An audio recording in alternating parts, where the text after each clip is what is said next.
आज हम जानेंगे भगवान के 9वें अवतार राजा पृथु के बारे में, जो पुराणों में वर्णित एक राजा और एक धर्मात्मा राजा थे।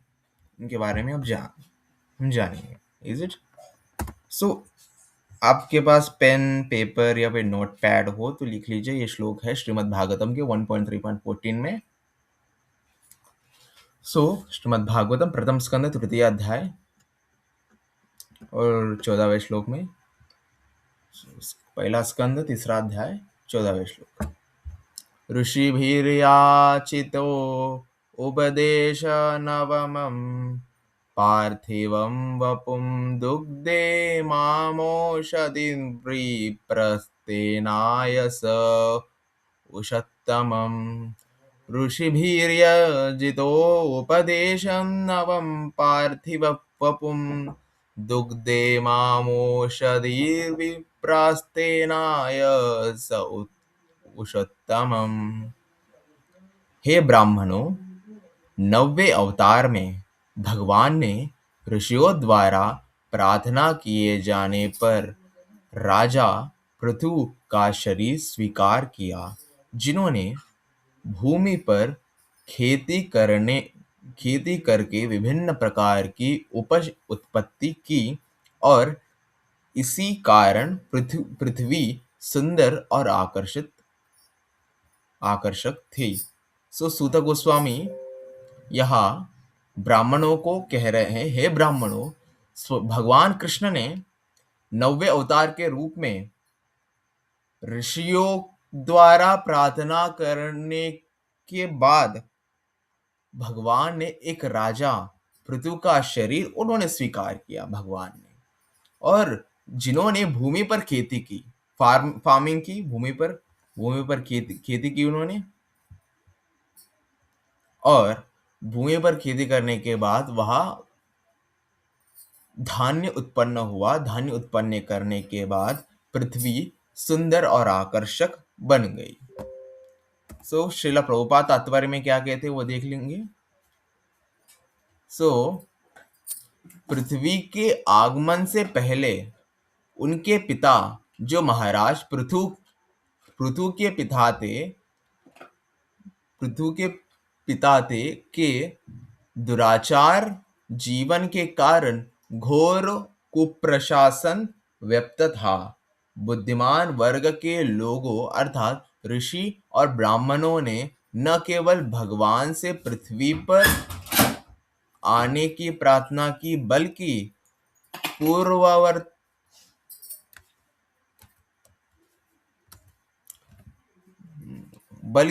पूर्ववर्ती राजा को सिंहासन से भी हटा दिया। राजा का कर्तव्य है कि वह धार्मिक हो और इस प्रकार नागरिकों के सर्वांगीण कल्याण की देखभाल करे।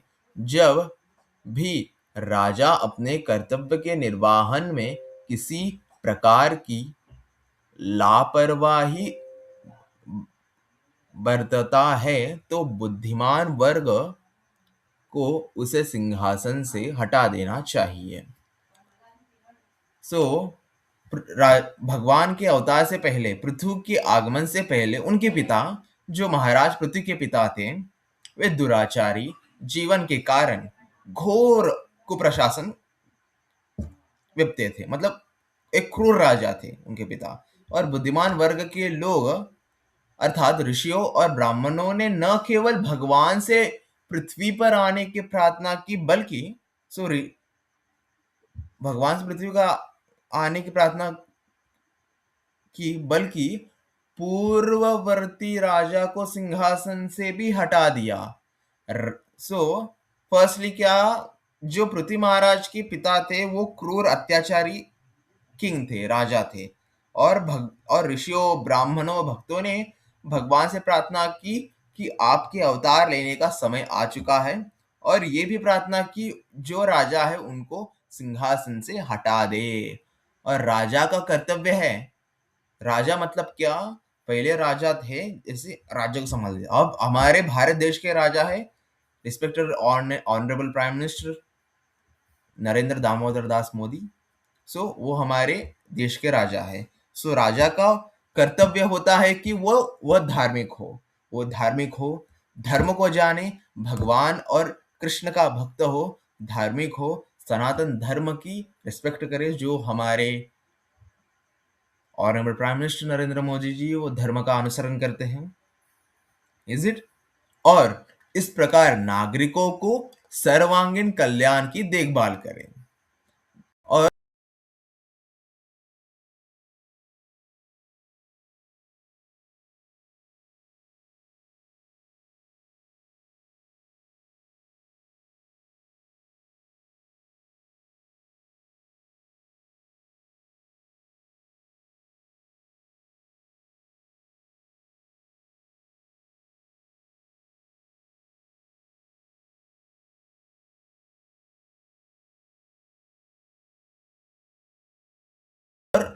राजा को और अपने प्रजा को अपना पुत्र समझ के उनकी कल्याण के विषय में सोचना चाहिए, ना कि अपने सुखों के विषय में। सो जो honourable prime minister Narendra Modi ji हैं, जानो तो वो प्रजा की सेवा के लिए ही उनका जन्म हुआ है। Is it? जब उनका विवाह होने के पश्चात उन्होंने जब निश्चित किया कि मेरा जीवन देश की सेवा के लिए और धर्म की सुरक्षा के लिए मेरा जीवन होगा, उसी पश्चात उन्होंने गृहस्थ जीवन को त्याग दिया। वो गृहस्थ ही थे। उसके बाद गृहस्थ जीवन को त्याग करने के बाद उन्होंने देश की सेवा के लिए देश की सेवा के लिए और धर्म की रक्षा के लिए उन्होंने आरएसएस को ज्वाइन किया। एंड आगे बढ़ते हैं। जब भी राजा अपने कर्तव्य के निर्वहन में किसी प्रकार का लापरवाही बरतता है, तो बुद्धिमान वर्ग को उन्हें सिंहासन से हटा देना चाहिए। सो राजा पृथु के पिता वो एक अत्याचारी क्रूर राजा थे, और बुद्धिमान वर्ग ऋषियों, भक्तों और ब्राह्मणों ने भगवान से प्रार्थना की कि आपके अवतार लेने का समय आ चुका है, कृपया करके आप एक राजा के रूप में प्रकट हो और जो सिंहासन पे अभी राजा है उसको हटा दे। और राजा का कर्तव्य क्या, रिस्पॉन्सिबिलिटी कि वो धर्म पर चले, धार्मिक हो और भक्त हो, और नागरिकों को, प्रजा को अपना संतान मान के उनके कल्याण के बारे में सोचे, ना कि अपने स्वार्थ के बारे में। Is it? और जब भी राजा अपने कर्तव्य का निर्वहन किसी प्रकार से लापरवाही करता है, सो जब भी राजा प्रजा के कल्याण के विषय में न सोच के अपने सुखों के विषय में सोचता है, धर्म का अनुसरण नहीं करता, धर्म की रक्षा के लिए नहीं बल्कि अपने सेल्फ रिस्पेक्ट के लिए काम करता है ना, ऐसे राजा को सिंहासन से हटा देना चाहिए। ऐसा और हटा देना चाहिए। सो राजा जो भी निर्णय लेता है, जो भी राज्य की प्रजा के कल्याण के लिए निर्णय लेता है, फर्स्टली अपने गुरु के आदेशानुसार ही वो चल सकता है। Is it? जैसे महाराज दशरथ, उनके गुरु कौन थे? महर्षि वशिष्ठ। और और जो पांडवों के गुरु कौन थे? द्रोण आचार्य। और ऋषि वंश द्वारकाधीश महाराज भगवान कृष्ण के गुरु कौन थे? सांदीपनि मुनि। ऐसे जो भी राजा होते हैं ना, उनके गुरु होते हैं, और वो गुरु मार्गदर्शन करते हैं कि प्रजा और प्रजा के हित के लिए क्या किया जाए। और पृथु के आगमन से पहले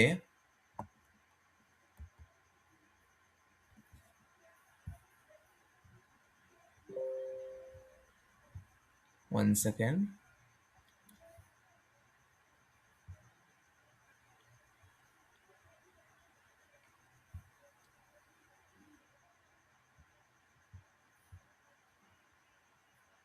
ओके।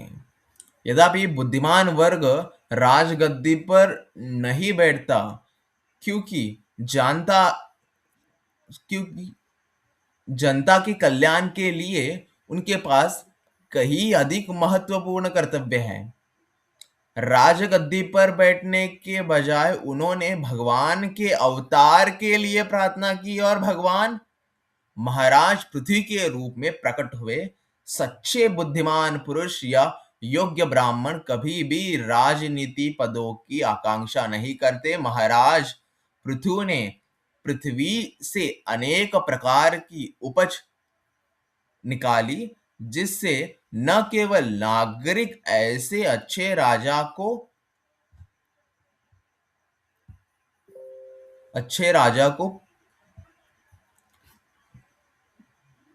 पकार प्रसन्न हुए, बल्कि पृथ्वी का संपूर्ण दृश्य भी सुंदर और आकर्षित हो गया। इसको समझ लेते हैं। सो जो बुद्धिमान होता है ना, जो भक्त या फिर ब्राह्मण, शुद्ध ब्राह्मण या फिर ऋषि, वो राजनीति में नहीं पड़ता, राजगद्दी में नहीं बैठता, क्योंकि उनके पास वो क्वालिफिकेशन नहीं होता है प्रजा का पालन करना, युद्ध लड़ना। उनके पास ब्राह्मणिक क्वालिफिकेशन होता है कि राजा को निर्देश करना और गाइडेंस करना, इज इट, और खुद वो राजा बन नहीं सकते। इसलिए जो ब्रह्मर्षि थे, ब्राह्मण थे, ऋषिगण थे, वो राजगद्दी पर नहीं बैठे।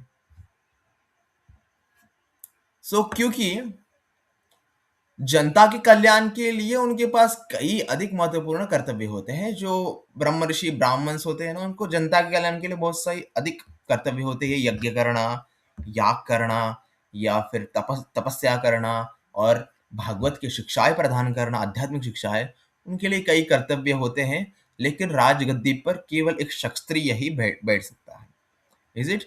और राजगद्दी पर बैठने के बजाय उन्होंने भगवान के अवतार के लिए प्रार्थना की। वो राजगद्दी पर बैठ सकते थे, क्यों नहीं बैठे? क्योंकि उनके पास वो क्वालिफिकेशन नहीं है। उनके पास ब्राह्मणिक क्वालिफिकेशन है, जो हमने पिछले सेशन में जाना था कि 4 वर्ण 4 आश्रम, 4 वर्ण ब्राह्मण क्षत्रिय वैश्य शूद्र, ये 4 आश्रम 4 वर्ण, 4 वर्ण 4 आश्रम ब्राह्मण क्षत्रिय वैश्य शूद्र, और 4 वर्ण है अपने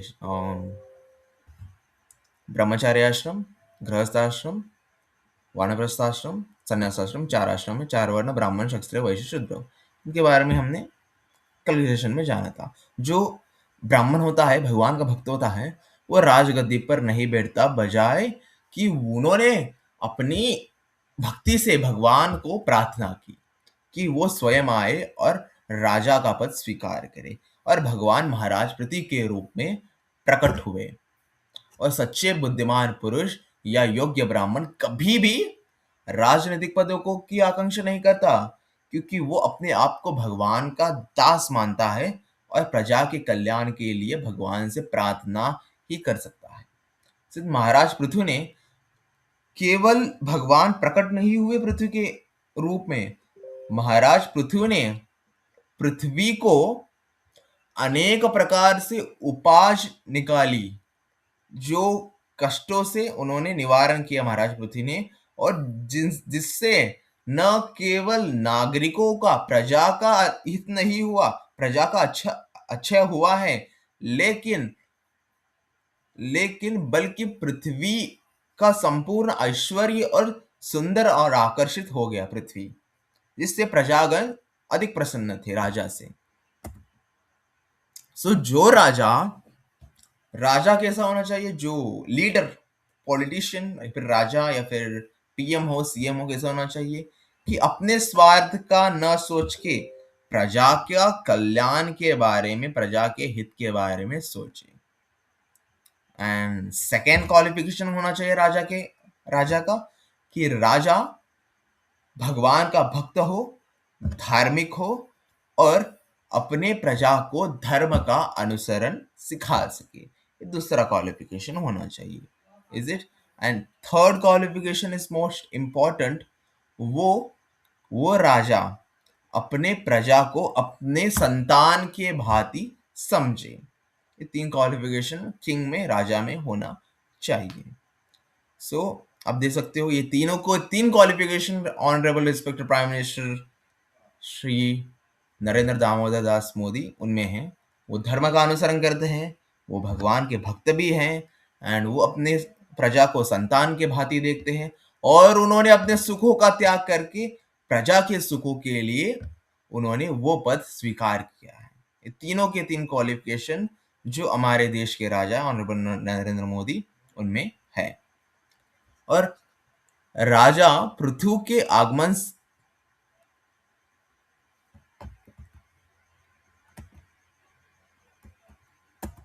ओके सो राजा पृथु के आगमन से पूर्व महाराज पृथु के पिता पूर्व राजा के दुराचारी जीवन के कारण कुशासन का घोर प्रकोप था। बुद्धिमान पुरुषों अर्थात ऋषियों और ब्राह्मणों ने न केवल भगवान से अवतरित होने की प्रार्थना की बल्कि पूर्व राजा को गद्दी से उतार भी दिया। राजा का कर्तव्य है कि वह धर्मपरायण रहे और इस प्रकार प्रजा के सर्वांगीण कल्याण का ध्यान रखे। जब भी राजा अपने कर्तव्य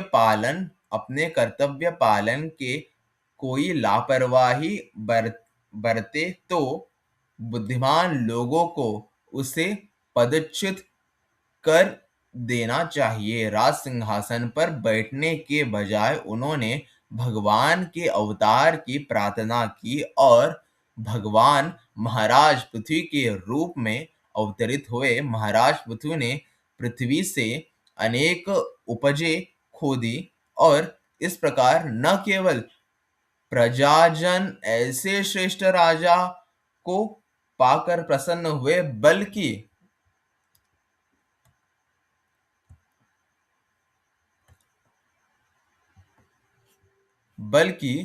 पृथ्वी का संपूर्ण दृश्य भी सुंदर और आकर्षित हो गया।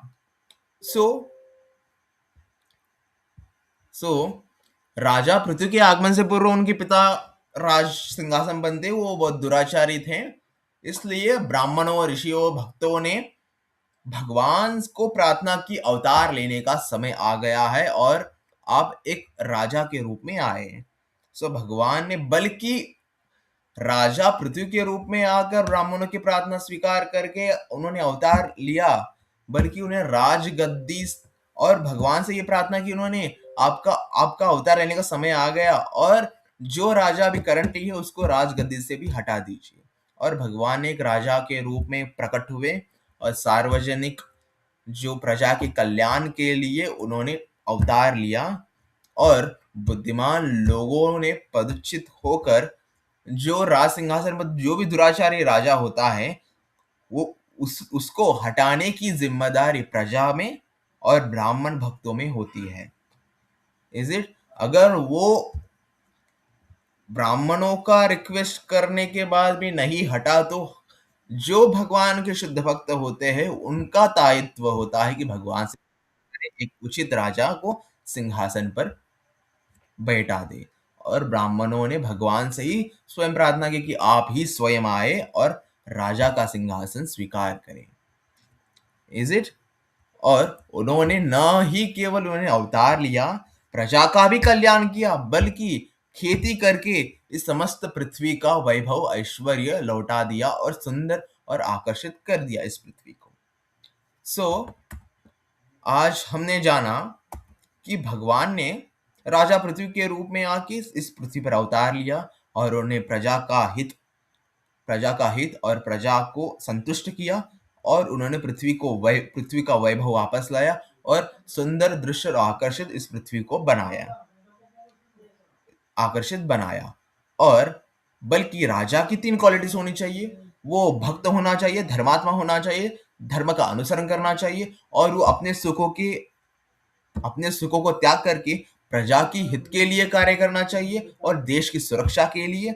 और थर्ड पॉइंट है वो अपने प्रजा को अपने संतान की भांति मानकर प्रजा की सेवा करना चाहिए। Is it? तो हमने जाना आज भगवान के नवे अवतार के बारे में। सो कल हम जानेंगे मत्स्य अवतार के बारे में कल जानेंगे हम।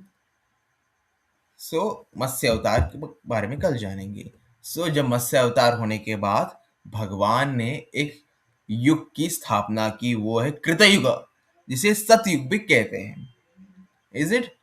और कलयुग को कलह युग और जिसे कलयुग भी कहते हैं। कलह मतलब कष्टों का युग। Is it? इसके बारे में हम कल जानेंगे।